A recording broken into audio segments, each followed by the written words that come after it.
No Hiperconectado de hoje, vamos falar das nossas relações com os bichos.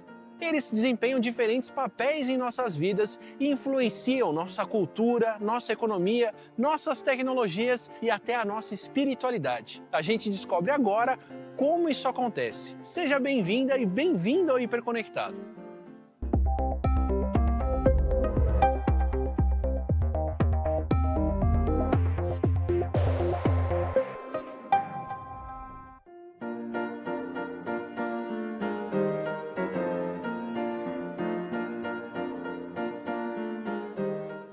A domesticação dos animais marca um momento muito importante na nossa evolução. Junto da Revolução Agrícola, ela marca um momento onde muitas sociedades deixam de ser nômades e passam a ser mais sedentárias. Os cães foram os primeiros animais a serem domesticados e já desempenharam muitos papéis importantes, como na caça, no pastoreio e até na nossa segurança. Existem duas linhas, mais ou menos, que a gente trabalha, né? Tem a parte molecular e tem a parte de registros mesmo, de registros fósseis, de registros arqueológicos que a gente encontra de acampamentos humanos. Então, a parte molecular indica que a domesticação ela aconteceu um pouco mais próxima do tempo recente, né? Por volta de 12 mil anos atrás. É o processo que a gente chama de seleção artificial, onde a gente começou a selecionar algumas raças, né? Alguns indivíduos que tinham características que para aquelas pessoas naquele momento eram benéficas, eram importantes. Então a gente começou a selecionar aqueles indivíduos ali para que cruzassem mais entre si e tivessem raças para determinados propósitos. Então a gente começou a selecionar, por exemplo, o Husky, há cerca de 11 mil anos atrás, para puxar trenós. O Chow Chow também é um animal que tinha uma força física bem avantajada, puxava trenós, era um animal que servia para proteção de casas também ali na China. Então essas raças foram sendo selecionadas com um propósito. Mas a parte dos registros fósseis indica que a domesticação aconteceu há cerca de 35 mil anos atrás. Que o processo de transformação de lobos para cachorros começou há cerca de 35 mil anos atrás, né? E o que tem se visto é que foi mais ou menos na região da Sibéria, ali onde é a Rússia, né? E foi ali que começou esse processo de domesticação, de seleção natural, onde os animais foram ficando cada vez mais dóceis. A domesticação dos cães aconteceu entre 15 e 45 mil anos atrás. Outras domesticações que tiveram grandes impactos na nossa sociedade foram as domesticações das galinhas, das ovelhas e das vacas. A domesticação desses bichos ocorreu há aproximadamente 10 mil anos e focou principalmente na produção de recursos alimentares. Eles foram criados para fornecer carne, leite, ovos e outros produtos derivados. No mundo atual, a domesticação das vacas, das galinhas e das ovelhas, junto de outros animais como os patos e os porcos, tem um grande impacto ambiental e um elevado custo para o nosso planeta. Cerca de metade da terra habitável do mundo é usada para a produção de alimentos. Dessa metade, se combinarmos as pastagens com a terra usada para cultivar alimentos para ração animal, a pecuária representa 77% da terra agrícola global. Apesar de ocupar a maior parte da terra agrícola do mundo, a pecuária produz apenas 18% das calorias globais e 37% da proteína total.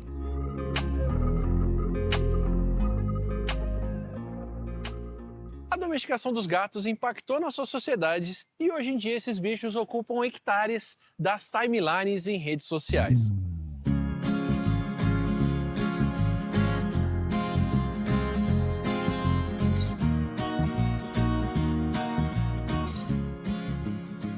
Apesar de cães e gatos serem companheiros populares dos humanos, enquanto a domesticação dos cães envolveu uma relação com mais parceria e cooperação, a domesticação dos gatos aconteceu de uma forma muito mais autônoma. A domesticação aconteceu em vários pontos do planeta de modo independente no período entre 10 mil e 3 mil antes da Era Comum. Uma das teorias é que com a Revolução Agrícola começamos a estocar alimentos e alimento estocado atraía roedores que, por sua vez, atraíam gatos selvagens. So this sort of relationship between cats and people was really focused on the role of the cat as something that controlled the rodent population, controlled the mouse population. There's another view that says that people, and we're talking around 10,000 years ago, that people at this time were in the habit of capturing young animals and keeping them as pets. And that cats may have just been one of those many types of animals that people did this with.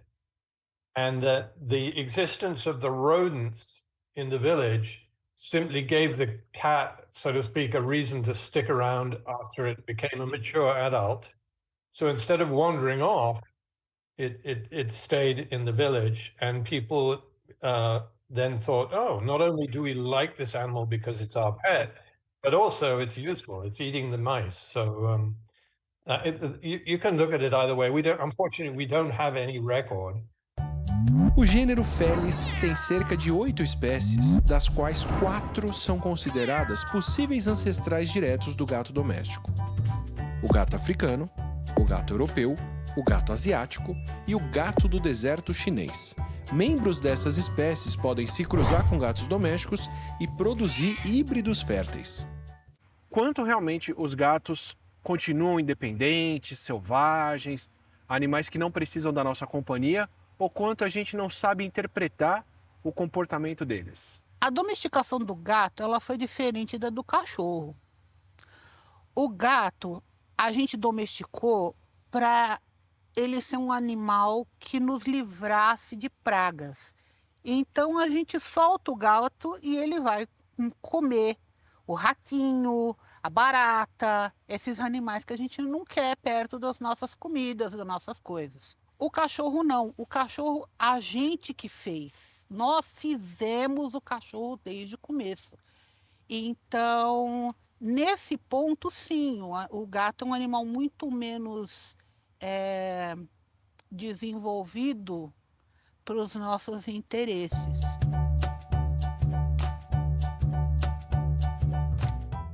Então, o que que acontece? Hoje a gente tem um animal, isso até hoje, tá?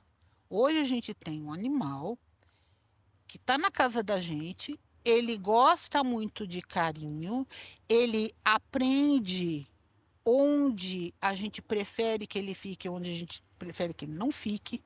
Ele faz demonstrações de carinho do jeito dele em relação a gente, mas ele ainda é muito parecido com o gato que a gente tinha há 5.000, 6.000 anos atrás. O que está acontecendo neste século é que mais gente resolveu ter gato de estimação em ambientes urbanos. Então hoje você tem gente pegando gato para criar que não vai ser um gato de caça, ele vai ser um gato de companhia, ele vai ser um animal que a função principal dele é interagir com o humano. Então a gente pode imaginar que daqui para frente a gente vai ter uma diferenciação maior de comportamentos. Aquela transição dos cachorros, que a gente viu deles ficando mais próximos, que aconteceu há uns 100, 200 anos, está acontecendo agora com eles. Exatamente, a mesma coisa está acontecendo com os gatos.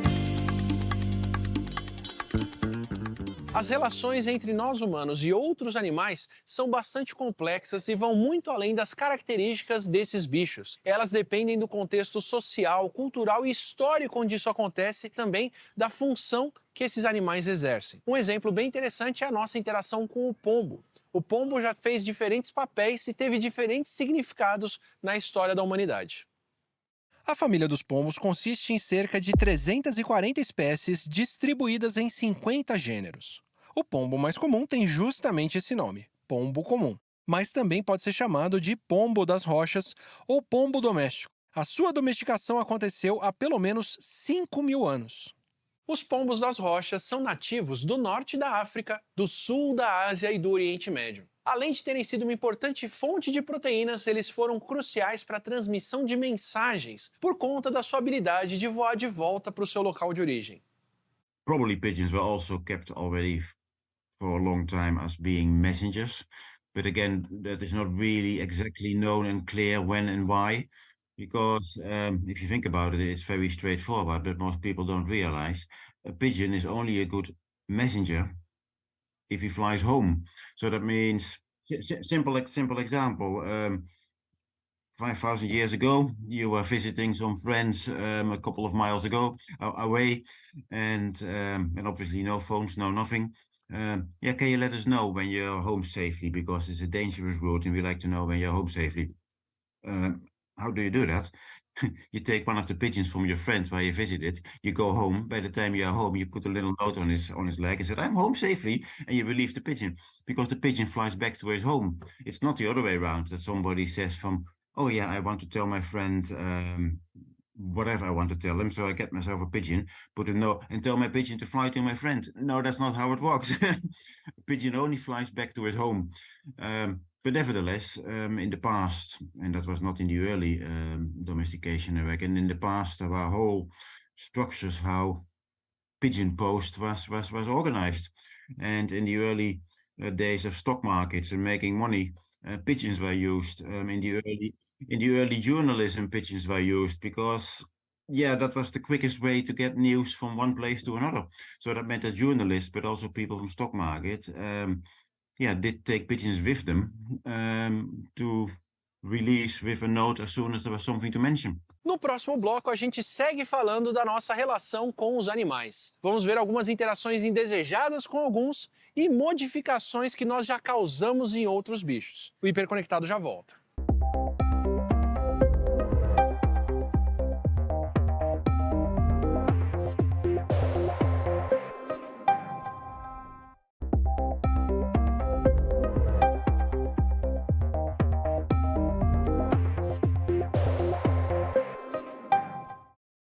De volta com o Hiperconectado, hoje a gente está falando da nossa relação com os bichos. A gente já viu como foi a domesticação dos pombos e como seu papel mudou ao longo das nossas vidas. A relação entre humanos e aves tem evoluído ao longo dos anos e tem mudado especialmente depois da urbanização. Acho que um dos animais mais marcantes para a gente perceber essa urbanização e essa diversificação de vida nas cidades são as aves, né? Porque a gente consegue ver, consegue ouvir. O que está acontecendo com as cidades e com as aves que a gente está vendo essa variedade maior? Eu costumo dizer que as aves elas são disponíveis, elas estão praticamente em todos os lugares, isso é mais pura verdade. E num país mega biodiverso como o Brasil, facilmente, agora tem até uma cambacica cantando aí, facilmente, em torno de um quarteirão em volta da casa das pessoas, independente de onde a pessoa mora, vai ter pelo menos 30 espécies de aves. Caramba, isso é o quê? Mais do que Reino Unido?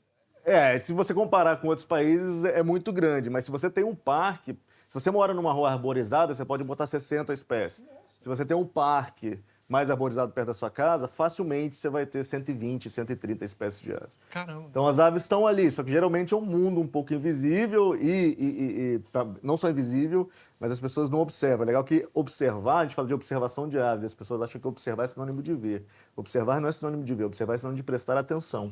Você pode prestar atenção com os olhos e com os ouvidos. Então, aí, eu sabia a laranjeira. Então, se você começa a prestar atenção, e não é som que vai entrar não, gente, o bicho está cantando mesmo. Se você começa a prestar atenção, os bichos estão ao redor. E o que tem acontecido é que, na verdade, as pessoas estão prestando mais atenção. É inegável que as pessoas estão prestando atenção, mas também os animais, especialmente as aves, eles estão se adaptando melhor às cidades. Mas isso não quer dizer que as cidades são um ambiente, digamos assim, propício ou benéfico para as aves. Você tem uma série aí de impactos. Então, sim, elas estão ficando mais frequentes, mas a gente precisa olhar isso de um jeito crítico também, porque isso não necessariamente pode ser uma coisa boa em muitos aspectos.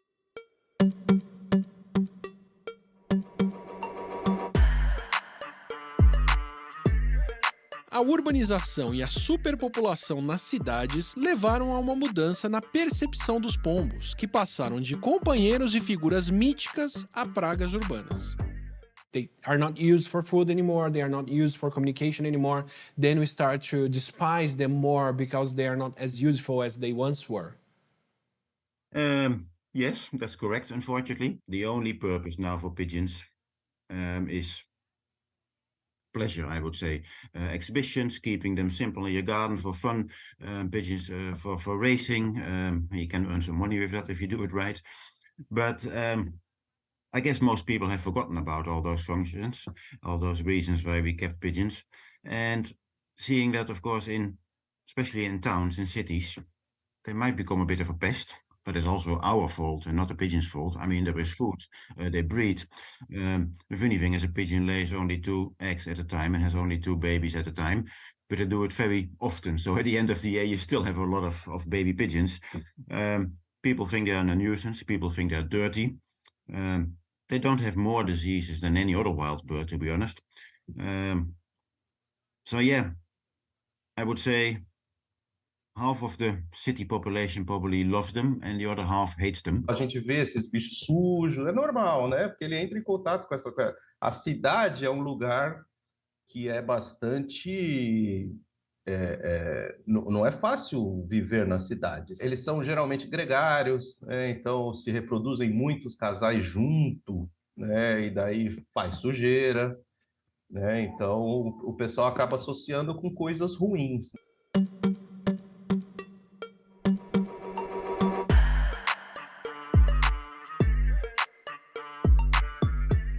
Pombo, ele produz até 2,5 quilogramas de fezes por ano.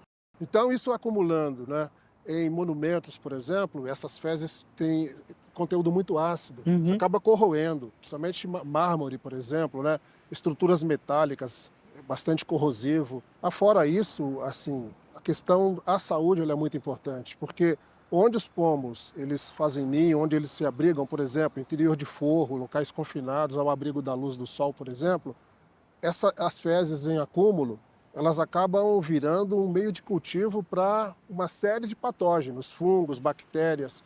Aí nós podemos citar, por exemplo, o Cryptococcus neoformans, né, e o Histoplasma capsulatum, que são 2 fungos que proliferam bastante nesse meio dessas fezes, né, acumuladas, e isso para as pessoas de uma forma geral pode representar um grande risco à saúde. O Cryptococcus, por exemplo, uma vez inalado, não é, os esporos presentes nesses locais confinados, a pessoa adentrando aquele local, inalando esse esporo, né, essas sementinhas desse fungo, esse esporo ele pode acabar entrando na corrente sanguínea e parar na região do sistema nervoso central e causar meningite. O Histoplasma capsulatum, né, pode causar histoplasmose. Uma vez inalado esse esporo, indo até o pulmão da pessoa, ela pode ter uma pneumonia fúngica, né? O pombo, na natureza, ele tem uma função ecológica.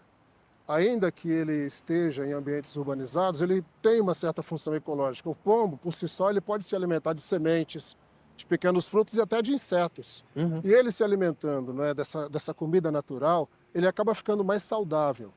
O pombo, na natureza, ele consegue viver de 15 a 30 anos. Bastante. Comendo essa comida natural. E não aumenta muito a população, porque ele tem que por si só ir atrás da comida. Então isso acaba fazendo com que essas populações, né, de pombos elas se mantenham com menor número de indivíduos. Mas à medida em que esses animais eles são alimentados artificialmente por pessoas, ou mesmo lixo mal acondicionado, sobras em feira livre, sobras de comida, Barraquinha de comida. Barraquinha de comida também são fontes de alimentação. E é uma alimentação artificial. Esse animal come muito, e à medida em que ele come muito, ele prolifera muito. O pombo ele consegue produzir 6 ninhadas por ano. Nossa! Né? Cada ninhada com 2 filhotes. Em 18 meses já tem a germinação, já eclode o ovo. Esse bicho, com 6 meses, ele já pode se reproduzir novamente, né? já chega à idade adulta. Enfim, eles são bastante prolíferos. E à medida em que a gente oferta muita comida, à medida em que eles têm uma fonte de alimentação farta, as populações tendem a aumentar exponencialmente. A relação entre humanos e mosquitos é marcada por uma longa história de incômodo, doenças e tentativas de nos proteger das suas picadas. Esses pequenos insetos, apesar de importantes nos ecossistemas naturais, também se tornaram um incômodo que se urbanizou. Se for falar especificamente de Aedes aegypti, que é o principal vetor de dengue e de outras doenças também, né, outros vírus como Zika, chikungunya, a gente percebe que desde a erradicação desse mosquito no Brasil, que foi lá pelos anos 50, depois em algum certo momento, esse mosquito foi reintroduzido, reapareceu no Brasil, e a gente tem acompanhado nos últimos pelo menos 40 anos um aumento, uma escalada da infestação desses mosquitos nos municípios, da abundância desses mosquitos e, consequentemente, uma escalada, um aumento das doenças que eles transmitem também. Por alguma razão, assim como o ser humano gosta de viver, muitas vezes, num ambiente urbano, viver protegido, abrigado, fugindo da chuva, tendo mais alimento, tendo mais calor, né? Os mosquitos também, alguns mosquitos também querem isso. E alguns mosquitos se especializaram a viver junto com o ser humano, que é o caso do Aedes aegypti, que está pelo menos há uns 4.000 anos acompanhando o ser humano, Nossa, isso para onde ele vai, exato, e principalmente no ambiente urbano.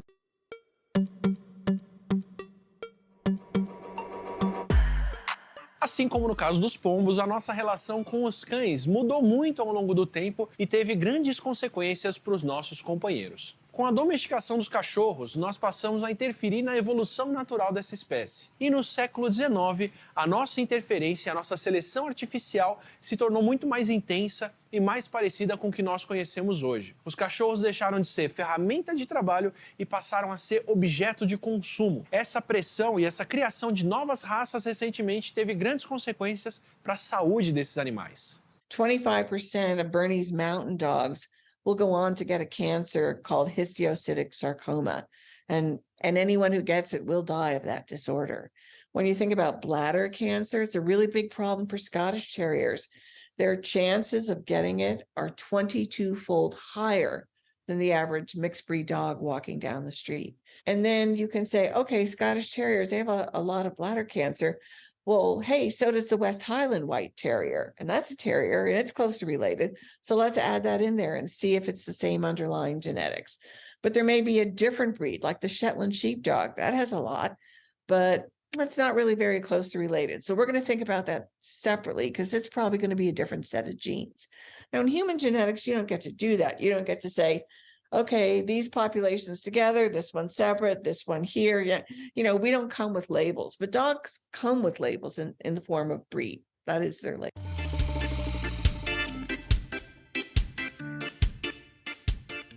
Eu vou usar um exemplo atual, né? A raça Pug, que é uma raça que agora é moda, né? Infelizmente é moda e é uma raça que está na moda. Nós temos dois padrões de raça Pug. Os americanos gostam de que a esclera seja visível, que o Pug tenha aquele olhar de espanto, né? Que eu particularmente não gosto. E os europeus não gostam disso. Os americanos também gostam do focinho mais curto do que os europeus. Isso favorece aquelas pregas. Então o que a gente observa nesses Pugs? Mais ocorrência de doenças oftálmicas, lesões de córnea, justamente porque já é comum nessas raças, né, que a gente chama de braquicefálicos, né, o crânio curto, focinho curto, terem propensão a doenças oftalmológicas. O Pug de padrão americano tem mais propensão, né? Esse é um exemplo. Mas assim, eu escolhi o cachorro porque ele tem aquela cara achatada, mas justamente o fato dele ter essa cara achatada faz com que ele tenha mais doenças. Exatamente. Nesse caso em particular, houve uma seleção de uma característica indesejável. A pálpebra mais aberta, né? O globo ocular mais exposto. Por exemplo, o Doberman, que hoje infelizmente é uma raça que perdeu, né? O Elan, né? Já não tem mais. Mas na época que era uma raça bastante prevalente aqui no Brasil, era comum, às vezes você, na época do BIP, né, só na época do BIP, recebia o BIP lá. Ah, doutor, acho que o meu cachorro foi envenenado porque ele estava brincando e caiu morto, né? Nossa. Então existe uma cardiomiopatia dilatada, né, do Doberman, e ela é uma doença hereditária, né? A gente sabe que, principalmente algumas linhagens de Doberman têm uma predisposição maior de ocorrência dessa doença cardíaca. Isso por quê? Porque quando o homem selecionou o Doberman para ter aquele aspecto, né, crânio afilado e tudo mais, acabou selecionando um problema no sistema circulatório, no coração. Ainda falando em cardiologia, né, a gente pode falar mais específico ainda. Existe uma cardiomiopatia ritmogênica do ventrículo direito do boxer, né? Nada mais específico. Cardiomiopatia? Arritmogênica do ventrículo direito do boxer. Certo. Então o que acontece com esses animais? Provavelmente é um distúrbio metabólico. Com o passar do tempo, as fibras do coração, né, do músculo cardíaco vão morrendo e vão sendo substituídas por tecido gorduroso. Gordura não faz contração. Então, esses animais, com o tempo, passam a apresentar insuficiência cardíaca. Nossa. E é uma causa de morte súbita também em boxer. Então, são exemplos que deixam bem claro para a gente que na medida que a gente seleciona uma raça, seleciona qualidades e também, obviamente, defeitos. A gente vive em um mundo hiperconectado, onde cada organismo está imerso em uma rede de relações. E a nossa relação com os animais, que parecia interrompida ou pelo menos mais distante com a urbanização, volta a ganhar evidência à medida em que nós entendemos como funcionam os ecossistemas e conforme os animais que nós domesticamos e a população humana crescente invadem o espaço desses bichos. Graças a essa convivência aumentada, a nossa interação desejável e indesejável com os animais só tende a aumentar. É hora da gente pensar qual deve ser o nosso papel na vida desses animais. O Hiperconectado vai ficando por aqui. Semana que vem a gente está de volta.